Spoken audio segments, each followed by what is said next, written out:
గతసారి మనం ఏం మాట్లాడుకున్నామో గుర్తుందా?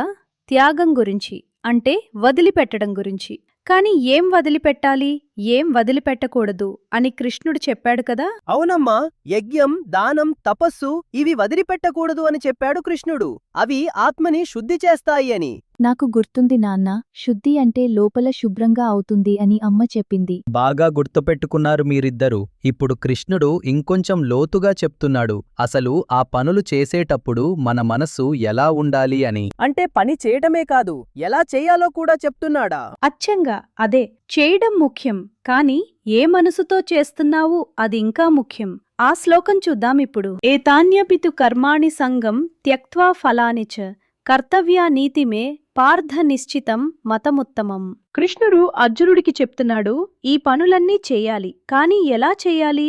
అనుబంధం లేకుండా, ఫలితం కోసం ఆశపడకుండా. ఇది నా కర్తవ్యం కాబట్టి చేస్తున్నాను అని మాత్రమే.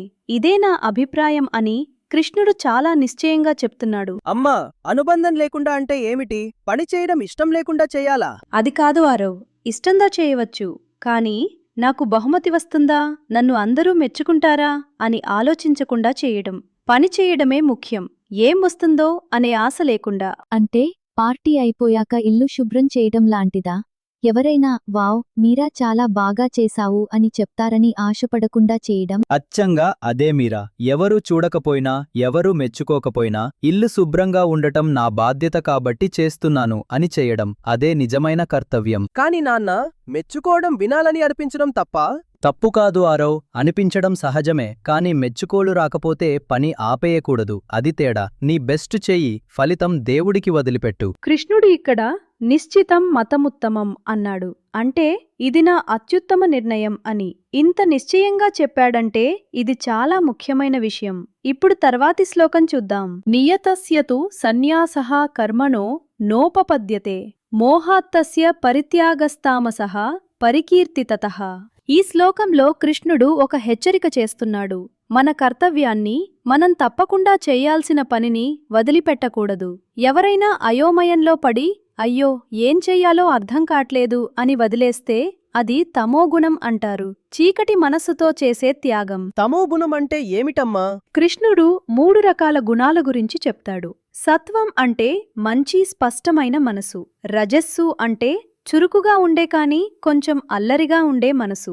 తమస్సు అంటే మబ్బు పట్టిన అయోమయంగా ఉండే మనసు. అంటే నాకు పొద్దున్న లేవాలని ఉండదు కదా, అది తమస్సా? అది కొంచెం వేరే విషయం మీరా. కానీ స్కూల్ ప్రాజెక్ట్ కష్టంగా ఉంది అని, ఏం చెయ్యాలో తెలియట్లేదు అని వదిలేయటం, అది తమోగుణ త్యాగం. అయోమయంతో బాధ్యత వదిలేయటం. అంటే నాకు అర్థం కాలేదు కాబట్టి చెయ్యట్లేదు అని చెప్పడం తప్పు అన్నమాట? అర్థం కాలేదు అని చెప్పడం తప్పు కాదు, కానీ అర్థం కాలేదు కాబట్టి వదిలేయడం అది తప్పు. అయోమయం వల్ల బాధ్యత వదిలిపెట్టకూడదు. కృష్ణుడిక్కడ మోహాత్ అన్నాడు. మోహమంటే కన్ఫ్యూజన్, అయోమయం. ఆ అయోమయం వల్ల పని వదిలేస్తే అది మంచిది కాదు అని చెప్తున్నాడు. ఇప్పుడు తర్వాత ఏం జరిగిందో చూద్దాం. దుఃఖమిత్యేవ యత్కర్మ కాయక్లేశ భయాత్యజేత్ సకృత్వా రాజసం త్యాగం నైవ త్యాగఫలం లభేత్. ఇప్పుడు 2వ రకం త్యాగం గురించి చెప్తున్నాడు కృష్ణుడు. ఈ పని కష్టంగా ఉంది, నాకు నొప్పిగా ఉంటుంది, భయంగా ఉంది అని వదిలేస్తే అది రాజసం. అది నిజమైన త్యాగం కాదు. అందుకే దానివల్ల ఏ మంచీ కలగదు. రాజసమంటే రజోగుణం కదా అమ్మా? కొంచెం అల్లరిగా ఉండే మనసు అని చెప్పావు. అవును ఆరవ్, బాగా గుర్తుపెట్టుకున్నావు. రజోగుణం అంటే చాలా చురుకుగా ఉంటుంది, కాని కొంచెం ఆత్రంగా కూడా ఉంటుంది. ఇది కష్టం, వదిలేస్తాను అని పారిపోవటం అది. నాన్నా, స్విమ్మింగ్ నేర్చుకోవడం కష్టంగా ఉంది అని నేను ఆపేయాలనుకున్నాను కదా, అది రాజసమా? అది చాలా హానెస్ట్ క్వశ్చన్ మీరా. అవును, కష్టంగా ఉంది కాబట్టి వదిలేస్తాను అని అనిపించడం రజోగుణం. కానీ నువ్వు ఆపేయలేదు కదా, కంటిన్యూ చేశావు, అదే తేడా. కాని నాన్న, అన్ని కష్టమైనా చెయ్యాలా? ఎప్పుడైనా ఆపొచ్చు కదా? మంచి క్వశ్చన్ ఆరవ్. కృష్ణుడు ఇక్కడ నియతస్య కర్మ అంటున్నాడు. అంటే మన కర్తవ్యం, మనం చేయాల్సిన పని. అది కష్టమని పారిపోకూడదు, కాని మన కర్తవ్యం కాని పనిని వదిలేయడం వేరే విషయం. కష్టాన్ని చూసి పారిపోకూడదు, అదే ఇక్కడ చెప్తున్నాడు. కష్టాలని ఎదుర్కోవడం నేర్చుకోవడమే మనల్ని బలంగా చేస్తుంది. పారిపోవటం వల్ల బలం రాదు కదా. ఇప్పుడు అసలైన త్యాగం ఎలా ఉంటుందో చూద్దాం. తర్వాతి శ్లోకం చాలా అందంగా ఉంటుంది. కార్యమిచ్చేవ యత్కర్మ నియతం క్రియతేర్జున సంగం త్యక్త్వా ఫలం చైవ సత్యాగః సాత్వికో మతః. ఇది చాలా అందమైన శ్లోకం. కృష్ణుడు చెప్తున్నాడు, ఇది చేయాల్సిన పని కాబట్టి చేస్తున్నాను అని. అనుబంధం లేకుండా, ఫలితం కోసం ఆశపడకుండా చేస్తే అది సాత్వికమైన త్యాగం. అదే మంచి త్యాగం. అంటే 3 రకాలు చెప్పాడు కదా, తమస్సు, రజస్సు, సత్వం. ఇప్పుడు సత్వం అన్నమాట. అచ్చంగా 3 రకాల మనసులు, 3 రకాల త్యాగాలు. అయోమయంతో వదిలేయడం తమస్సు, కష్టమని పారిపోవడం రజస్సు, చెయ్యాల్సిన పని కాబట్టి చేస్తాను, ఫలితం ఏదైనా సరే అని చెయ్యడం సత్వం. నాన్న, అంటే హోంవర్క్ చేయడం, మార్కులు వస్తాయి కాబట్టి కాదు, నేర్చుకోవడం ముఖ్యం కాబట్టి అని చేయడమా? అచ్చంగా అదే మీరా. మంచి గ్రేడ్ వస్తుంది కాబట్టి చేస్తాను అని కాదు, ఇది నా పని కాబట్టి చేస్తాను అని. అదే సాత్విక త్యాగం. కానీ నాన్న, గ్రేడ్ కోసం చదివితే తప్పేమిటి? గ్రేడ్ బాగా వస్తే అమ్మా నాన్న సంతోషపడతారు కదా. గ్రేడ్ చాలా ఇంపార్టెంట్ ఆరో, కానీ గ్రేడ్ మాత్రమే ముఖ్యం అని అనుకుంటే గ్రేడ్ రాకపోతే చదవడం ఆపేస్తావా? గ్రేడ్ వచ్చినా రాకపోయినా నేర్చుకోవడం నీ పని, అది మర్చిపోకూడదు. కృష్ణుడిక్కడ కార్యం ఇత్యేవ అన్నాడు, ఇది చెయ్యాల్సిన పని కాబట్టి అని. ఆ ఒక్క మాటలోనే అన్నీ ఉన్నాయి. ఇప్పుడు తర్వాతి శ్లోకం చూద్దాం. నద్వేష్ట్య కుశలం కర్మ కుశలే నానుషజ్జతే త్యాగీ సత్వసమావిష్టో మేధావి చిన్న సంశయః. ఇది చాలా గొప్పగా చెప్పాడు కృష్ణుడు. నిజమైన త్యాగి ఎలా ఉంటాడు? కష్టమైన పని అంటే ద్వేషం ఉండదు, సులభమైన పని అంటే అతిగా అంటిపెట్టుకోడు, సత్వగుణంతో నిండిన, తెలివైన, సందేహాలు లేని మనిషి అతనే నిజమైన త్యాగి. అమ్మా, చిన్న సంశయ అంటే సందేహాలు లేనివాడు అన్నావు, కాని అందరికీ సందేహాలు ఉంటాయి కదా. మంచి క్వశ్చన్ ఆరో.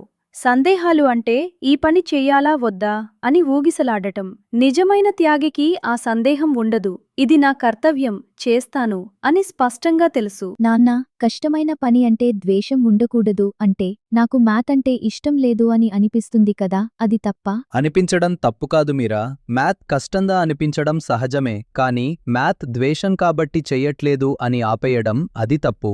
ఇష్టం లేకపోయినా చెయ్యాలి కాబట్టి చేస్తున్నాను అని చెయ్యడం, అదే ఈ శ్లోకం చెప్తున్నది. అంటే ఇష్టమైన పని అయినా అతిగా అంటిపెట్టుకోకూడదు అని కూడా చెప్పాడు కదా, అది ఎందుకు? ఎందుకంటే ఇష్టమైన పని చేసినప్పుడు ఇది నాది అని పట్టుకుంటాం. అది పోతే చాలా బాధపడతాం. సమత్వంగా ఉండడం, కష్టమైన పనిలో కూడా సులభమైన పనిలో కూడా అదే నిజమైన శక్తి. కష్టమైన పని అయినా, సులభమైన పని అయినా రెండింటినీ ఒకే మనసుతో చేయటం, అది చాలా కష్టం.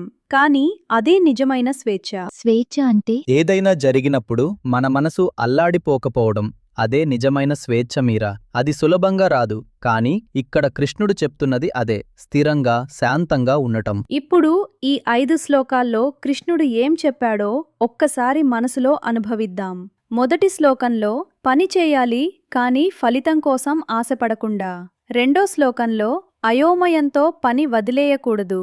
మూడో శ్లోకంలో కష్టమని పారిపోకూడదు. 4వ శ్లోకంలో చెయ్యాల్సిన పని కాబట్టి చేస్తాను అని, అదే సాత్వికం. నాకు గుర్తుంది. 5వ శ్లోకంలో కష్టమైన పని అంటే ద్వేషం వద్దు, సులభమైన పని అంటే అతిగా అంటిపెట్టుకోకూడదు. వావ్, మీరిద్దరూ చాలా బాగా అర్థం చేసుకున్నారు. ఇప్పుడు ఒక్క విషయం చెప్పండి, ఈ 3 రకాల గుణాల్లో మనం ఏ గుణంలో ఉండాలని కృష్ణుడు చెప్తున్నాడు? సత్వగుణంలో. మంచి, స్పష్టమైన మనసుతో. అచ్చంగా ధర్మం అంటే మనం చేయాల్సిన పని, సరైన పని, అది చేయటం. త్యాగం అంటే ఫలితాన్ని వదిలేయటం. ఈ రెండూ కలిస్తే అదే కృష్ణుడు చెప్తున్న పరిపూర్ణమైన జీవనం. అమ్మా, అర్జునుడికిది అర్థమైందా? యుద్ధం చేయడం అతని ధర్మం కాబట్టి ఫలితం ఏమైనా సరే చెయ్యాలి అని. కృష్ణుడు అదే చెప్తున్నాడు ఆరవ్. అర్జునుడు ఒక యోధుడు, అది అతని ధర్మం.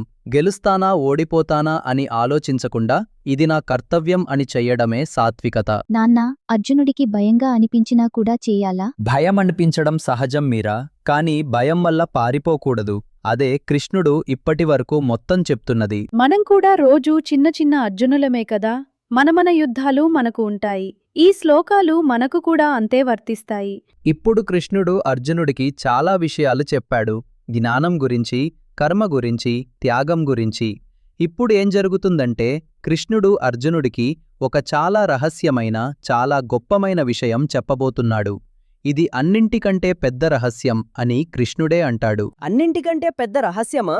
ఏవిటది నాన్నా? కృష్ణుడు అర్జునుడికి చెప్తాడు, నన్ను మాత్రమే ఆశ్రయించు, నేను నిన్ను అన్ని పాపాల నుండి విడిపిస్తాను, భయపడకు అని.